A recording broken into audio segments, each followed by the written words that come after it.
Pemirsa, DPN Peradi menggelar webinar yang membahas tentang urgensi revisi UU ITE yang dinilai terdapat banyak sekali pasal yang multitafsir. Webinar kali ini menghadirkan Ketua Umum DPN Peradi Profesor Dr. Otto Hasibuan SHMM sebagai pembicara.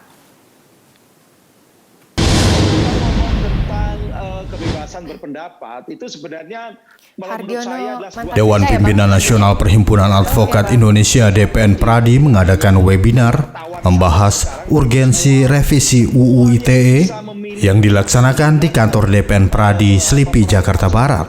Webinar kali ini diisi beberapa narasumber berkompeten, di antaranya staf ahli Menteri Komunikasi dan Informatika Profesor Henry Subiakto, Kanit 4 Subdit 2 Ditipit Siber Barreskrim Polri AKBP Sylvester M. Simamora, dan Wakil Menteri Hukum dan HAM Profesor Edward Omar Hayarich. Ketua Umum DPN Peradi Profesor Dr. Otto Hasibuan dalam kesempatan kali ini mengatakan bahwa Undang-Undang ITE ini memang harus segera direvisi karena menurutnya banyaknya pasal yang multitafsir sehingga dikhawatirkan dapat disalahgunakan untuk kepentingan oknum tertentu.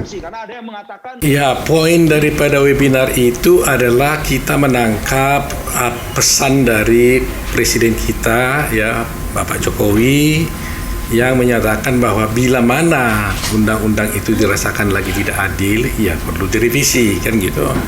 Nah, dan itu langsung ditanggapi dengan positif oleh Bapak Kapolri dan juga oleh Menko Polhukam, ya, membuat tim dan membuat pedoman oleh Kapolri. Nah, itu juga kami langsung juga menyambutnya sebagai Peradi, ya kan. Kami sebagai lawyer, advokat tentunya sangat senang dengan adanya ide tersebut, karena kalau itu datang dari bawah belum tentu mendapat tanggapan. Tapi karena ini lagi top down dari Bapak Presiden langsung yang menyampaikannya, ya saya pikir itu akan sangat berpengaruh sekali, kan. Nah, walaupun tadi saya sempat kecewa karena melihat kenapa ya tiba-tiba DPR mengatakan tidak memasukkannya dalam prolegnas. Nah, ini menjadi persoalan baru lagi, sehingga tadinya kita sudah merasakan bangga, senang, dan masyarakat juga dapat banyak sekali chatting kepada kita mengatakan bahwa itu mereka senang, tapi tiba-tiba sekarang jadi sedikit lebih down lagi mereka. Nah, mudah-mudahan ini hanya persoalan prosedur, ya, dan tidak begitu lama, karena kalau mempertahankan pedoman Kapolri itu tidak baik terlalu lama. Walaupun saya setuju pedoman Kapolri itu sangat membuat kesejukan di hati pencari keadilan, ya, paling tidak ada sedikit mengurangilah kekhawatiran mereka. Nah, terus terang aja di kalangan pengacara bahwa persoalan ini juga sangat serius, ya, karena kalau saya sebagai pelapor mungkin saya senang, tapi ketika saya mendampingi seorang terlapor, kepala saya pusing juga menghadapinya, kan begitu. Jadi, tapi kan tidak boleh begitu dong, kan. Kita harus melihatkan secara netral untuk kepentingan pencari keadilan secara menyeluruh tanpa melihat kelompok-kelompok mana dia.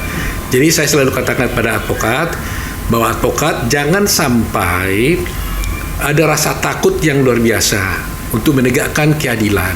Sebab kalau advokat tidak lagi berani dan takut menyuarakan keadilan, maka hukum itu telah mati. Dan itu jangan sampai terjadi.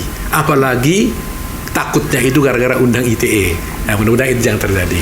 Undang-undang ini, begitu kan?